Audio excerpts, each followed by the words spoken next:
안녕하십니까, 이진우입니다.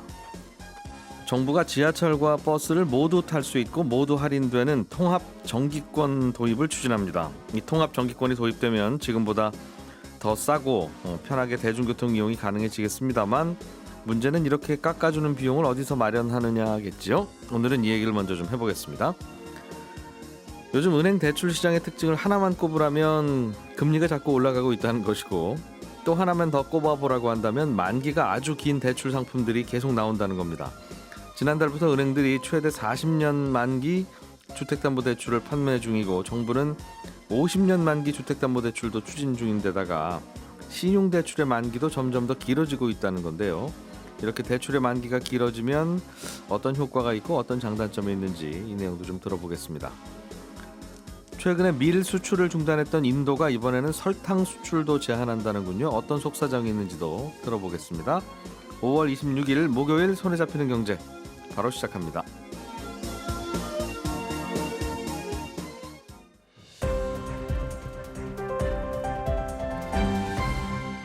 이진우의 손에 잡히는 경제.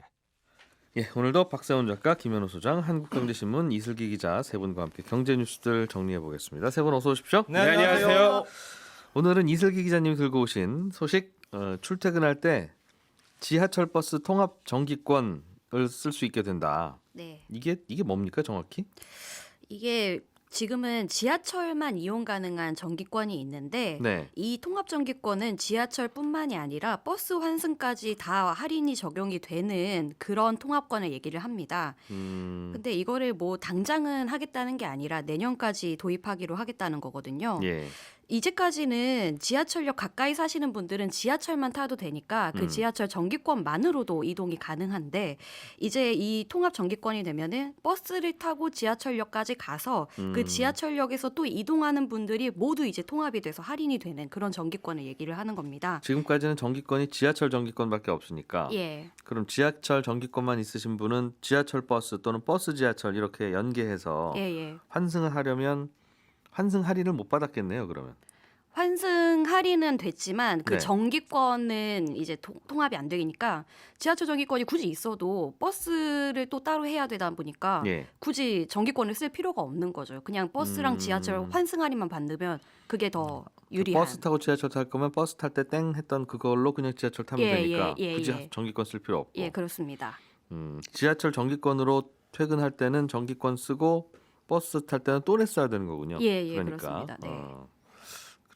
그러니까 결국 둘 다 쓰실 분들은 정기권을 안 쓰고 그냥 그림의 떡이구나 이렇게 생각할 수 있었을 텐데. 예, 맞습니다. 그게 다 가능하다 이제는. 예. 내년부터요?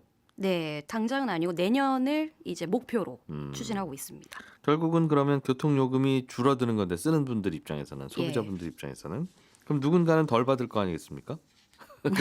그렇겠죠? 어딘가에서 돈이 나와야 될 텐데 어느 정도 뭐 예산 내지는 비용이 필요하대요? 비용이 필요한 거는 지금 그 비용에 대해서는 네. 아직 얘기가 다 안 나와갖고 얼마나 그럼 절약되는지를 보면 그게 비용일 것 같은데. 네. 네. 절약되는 거를 따지면은 그 지금 정부에서 얘기를 하는 거는 최대 27%에서 38%가 비용이 절감이 된다고 얘기를 하고 있거든요. 예. 굉장히 예를 들어서 만약에 경기도 의왕에 살고 계시는 분들이 광화문까지 출퇴근을 한다라고 가정을 했을 때, 이 분들은 의왕에서 인덕원역까지 일단 버스로 이동을 한 다음에 인덕원역에서 광화문역까지 이제 지하철을 타게 되거든요. 예. 이 경우 이제 한 달 60회 기준으로 따지면은 99,000원을 내게 돼 있습니다. 그런데 이제 통합 정기권을 쓰게 되면은 이게 61,700원만 내도 된다고 하거든요. 예. 그 대중교통의 경우에는 저소득층의 이동 비율이 압도적으로 높기 때문에 예. 이 저소득층의 경제 부담을 완화해주는 효과가 있을 것으로 보입니다. 그렇군요.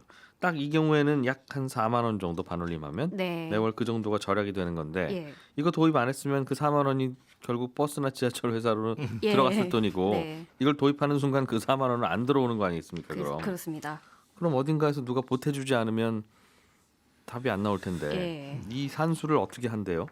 그게 지금 가장 큰 문제인데요. 앞으로 정부랑 지방자치단체랑 교통공사랑 버스 사업자가 상의를 해야 합니다. 네. 얼마씩 각각 부담을 할 것인지를 정해야 하거든요. 보통 이런 거 한다고 하면 미리 이게 되는지 확인을 하고 어떻게 나누면 되겠다. 되겠구나. 예. 이렇게 하면 되겠네라고 하고 내년부터 하든 후년부터 하든 네. 올해부터 하든 정해야지. 예, 예. 발표를 하고 돈을 어디서 나올지를 나중에 정하면 네.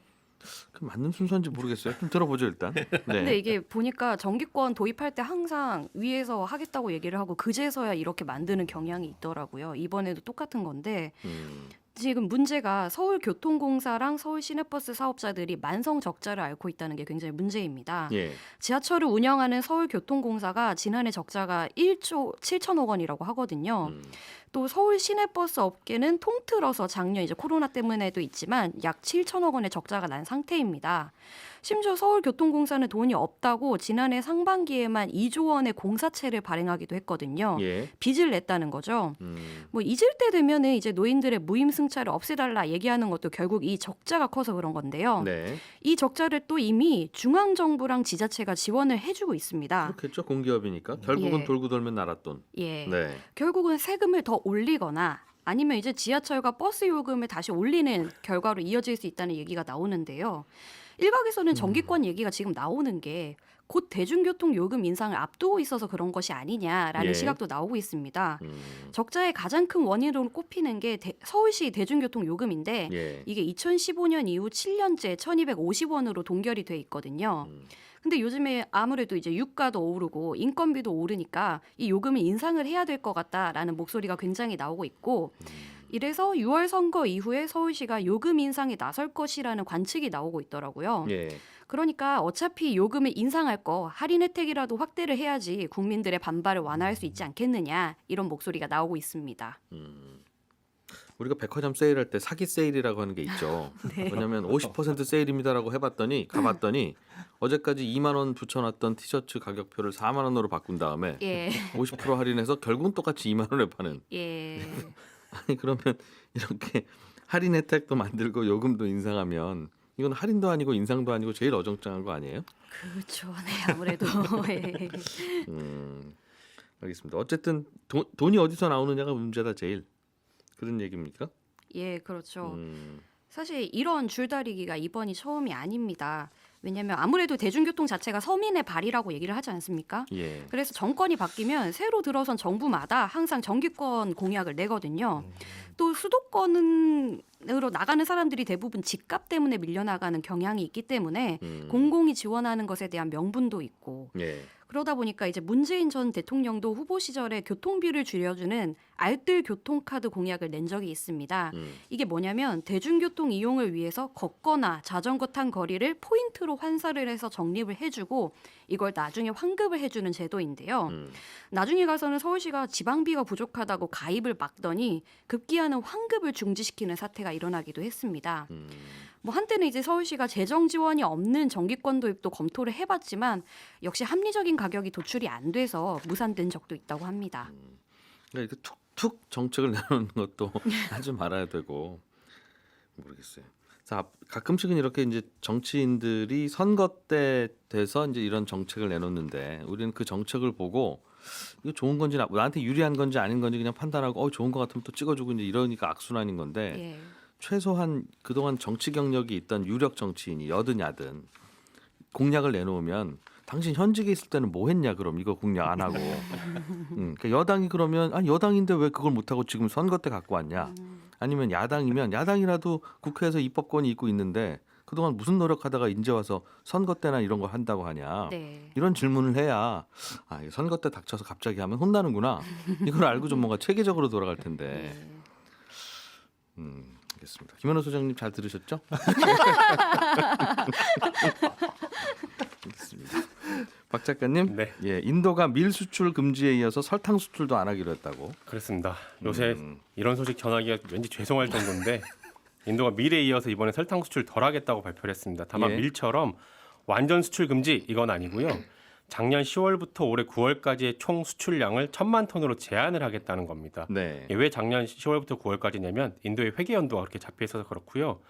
아무튼 인도가 브라질에 이어서 세계에서 두 번째로 설탕을 많이 수출하는 나라거든요. 근데 이런 나라가 수출량을 줄이겠다고 하니까 국제 설탕 가격 많이 오르는 거 아니냐라는 우려가 나오는 겁니다. 네. 근데 이 보도는 조금 자세히 봐야 할 게 뭐냐면 인도의 설탕 수출량이 작년 10월부터 이달까지 대략 800만 톤이거든요. 그러면 다음 달부터 9월까지 수출 가능한 양이 1000만 톤 빼기 800만 톤 하면 200만 톤 정도 되는 건데 네. 작년하고 재작년에 인도에서 설탕 수출을 얼마나 했는지를 봤더니 작년엔 700만 톤 했고요. 재작년에는 600만 톤 정도 수출했습니다. 올해는 굉장히 많이 했네요, 그럼. 이미 예전보다 인도가 수출 더 많이 하고 있는 겁니다. 그럼 갑자기 수출을 줄이겠다는 게 아니라 뭐 이렇게 수출을 많이 해? 그만 네. 지금 얘기하는 거죠. 그렇습니다. 근데 갑자기 이렇게 왜 수출을 제한하느냐 여기에 대해서 좀 다양한 해석이 나오는데 일단 예. 인도 정부는 충분한 재고를 유지해서 가격을 안정시키는 게 인도 국민의 이익을 위해서 필요하다라고 당연한 얘기를 합니다만 그래도 제가 한번 살펴봤더니 작년 10월부터 올해 9월까지 설탕 예상 생산량이 인도에서 예. 3,500만 톤이거든요. 네. 근데 인도의 국내 소비량은 연간 2,700만 톤입니다. 많이 그리고 남네요. 많이 남습니다. 최근에 그리고 특히 더. 예. 이미 비축되어 있는 게 820만 톤 정도 되는 거거든요. 그러면 내수 공급분이 충분한 상황이에요. 갑자기 인도 국민들이 설탕 소비량을 줄인 게 아니라면 네. 설탕이 어떤 식으로든지 생산이 과잉된 거네요. 풍년이 그렇습니다. 들었거나. 과잉 생산입니다. 예. 근데 이런 상황에서 수출을 제한한다고 하니까 이거 뭔가 다른 이유가 있는 게 아니냐라는 얘기들이 따라붙는데 물론 우리가 잘 모르는 속사정이 분명히 있겠습니다만은 예. 일각에서는 인도가 지금 수출되는 공급량을 조절해서 가격을 올린 후에 다시 팔려는 게 아니냐라는 이런 얘기까지 나옵니다. 왜냐하면 국제 설탕 가격이 지금 계속 오름세인데다가 네. 브라질에서 이제 최근에 설탕 생산량이 줄면서 앞으로 설탕 공급이 더 달릴 것 같으니까 이참에 좀 수출을 제한해서 공급을 줄이고 가격이 올라가면 그때 내다 팔겠다라는 전략이 아닌가라는 해석이 나오는 겁니다. 설탕 수출 1등이 브라질, 2등이 인도인데 그렇습니다. 브라질도 설탕 수출을 줄이고 네, 그참에 인도도 줄이고 있다. 그렇습니다. 인도는 왜 줄이는지는 잘 모르겠는데 뭔가 머리 굴리고 있다는 게 그렇습니다. 그런 박 해석이 작가님 나옵니다. 해석이고 그렇습니다. 브라질은 왜 설탕 수출을 갑자기 그거는 하네요? 국제 유가 때문인데 예. 브라질에서는 바이오 에탄올 연료를 많이 사용을 하거든요. 근데 이제 최근에 석유 가격이 오르니까 에탄올 제조하는 사탕수 수요가 급증을 했습니다. 바이오 사탕수수- 에탄올을 사탕수수로 만드는 그렇습니다. 거군요. 사탕수수를 가공하면 설탕이 되기도 하고 에탄올이 되기도 하는 거라서 예. 에탄올 제조용 수요가 많아지다 보니까 설탕을 덜 생산하게 된 겁니다. 그리고 기후가 좋지 않아서 사탕수수 작황도 워낙 좀 안 좋았고요. 그래서 네. 사탕수수라는 게 참 고마운 식물이군요. 네. 설탕이 되기도 하고 술이 되기도 하고 네. 휘발유가 되기도 하고. 네.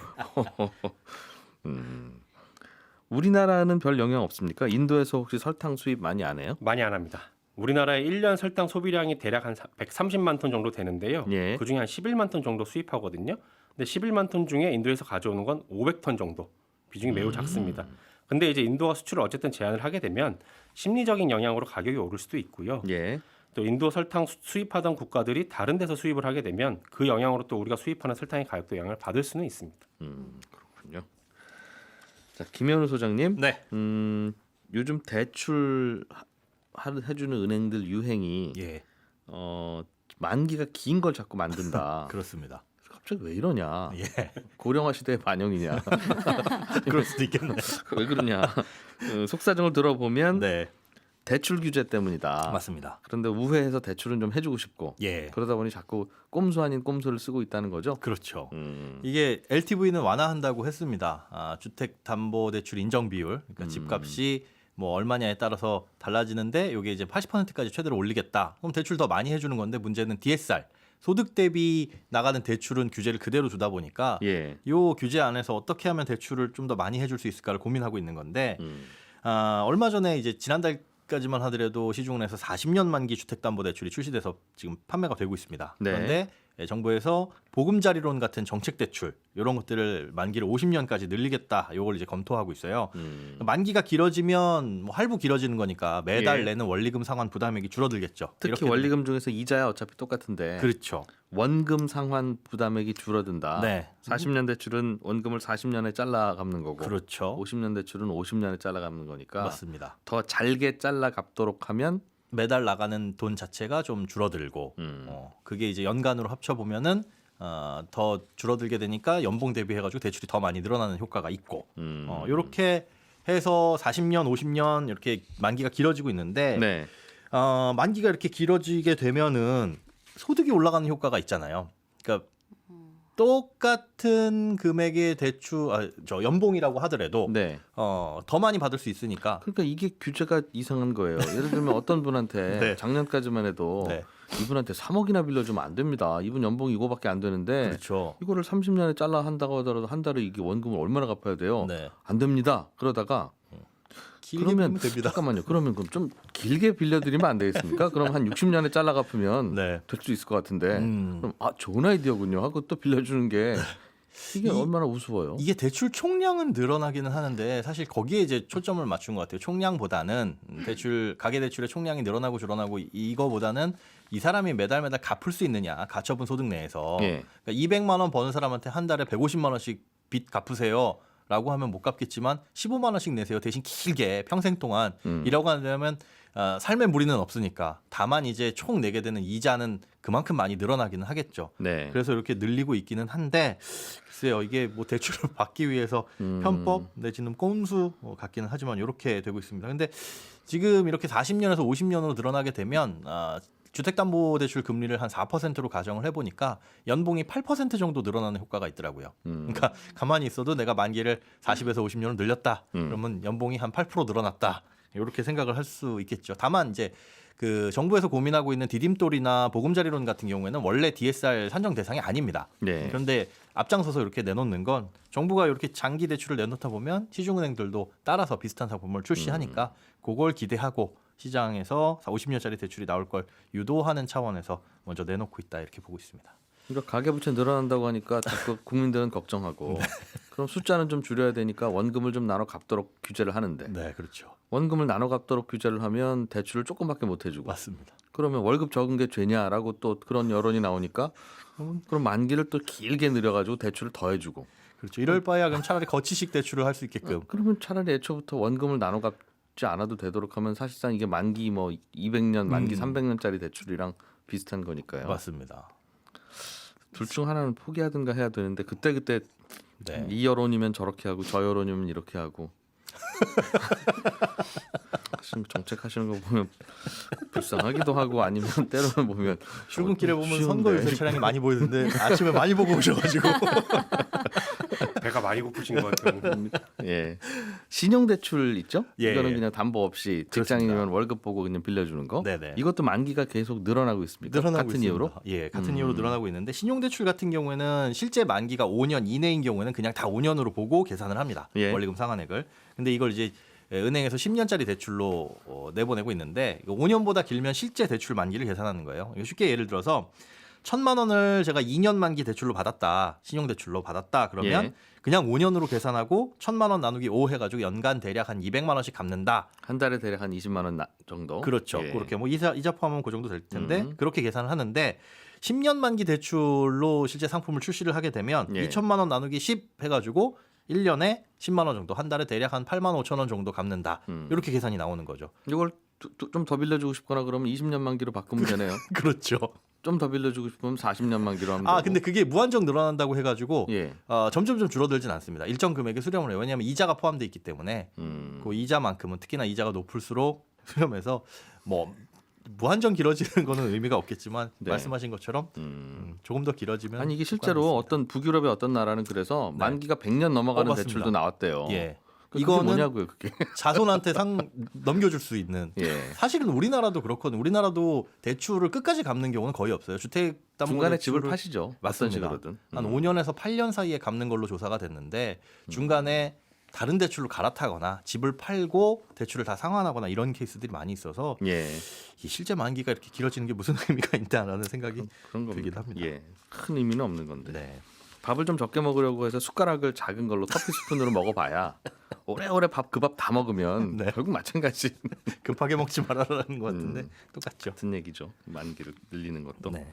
DSR 계산도 은행에 따라 다르다 이런 논란도 있는 것 같던데. 네, 요게 이제 애매한 부분이 있어요. 원리금 균등 방식하고 원금 균등 방식이 있잖아요. 예. 근데 원금 균등 방식에서 이런 문제가 생깁니다. 그러니까 원리금 균등 방식은 대출하는 기간 내내 매달 갚는 원금과 이자 그 매달 그냥 내 통장에서 빠져나가는 돈이 똑같습니다. 그런데 네. 원금 균등 방식은 빌린 돈을 원금을 총 상환 기간 동안 개월수로 나눈 거예요. 1억을 예. 빌렸으면 10년 동안 빌렸다 그러면 120개월 나누면 원금은 일정하죠. 그럼 매달 나가는 돈은 조금씩 달라지겠네요. 달라집니다. 처음에 원금을 많이 갚기 때문에 이자가 점점 줄어들어서 처음에 부담은 크고 나중에는 매월 나가는 상환 부담액이 줄어드는 거고. 맞습니다. 근데 이 대출을 봤을 때 그렇게 연간 상환하는 원리금 상환액이 바뀌다 보니까 네. 이걸 계산을 어떻게 할 거야라는 거에 대한 기준이 없어요.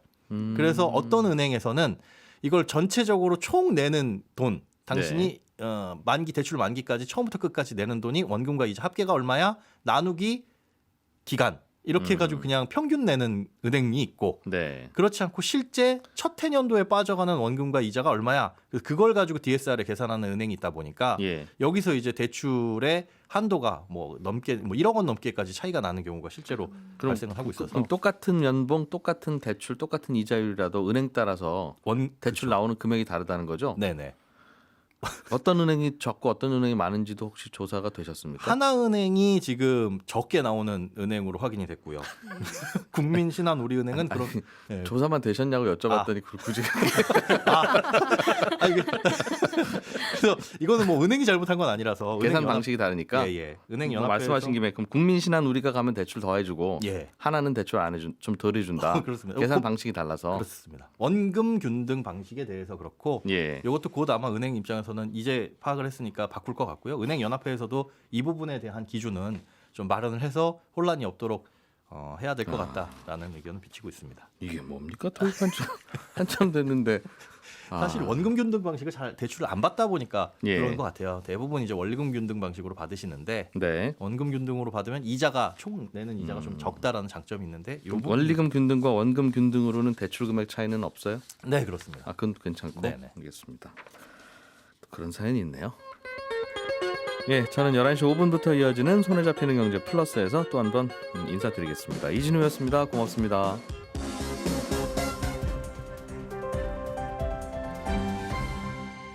경제를 생각하는 사람들의 즐거운 습관. 이진우의 손에 잡히는 경제.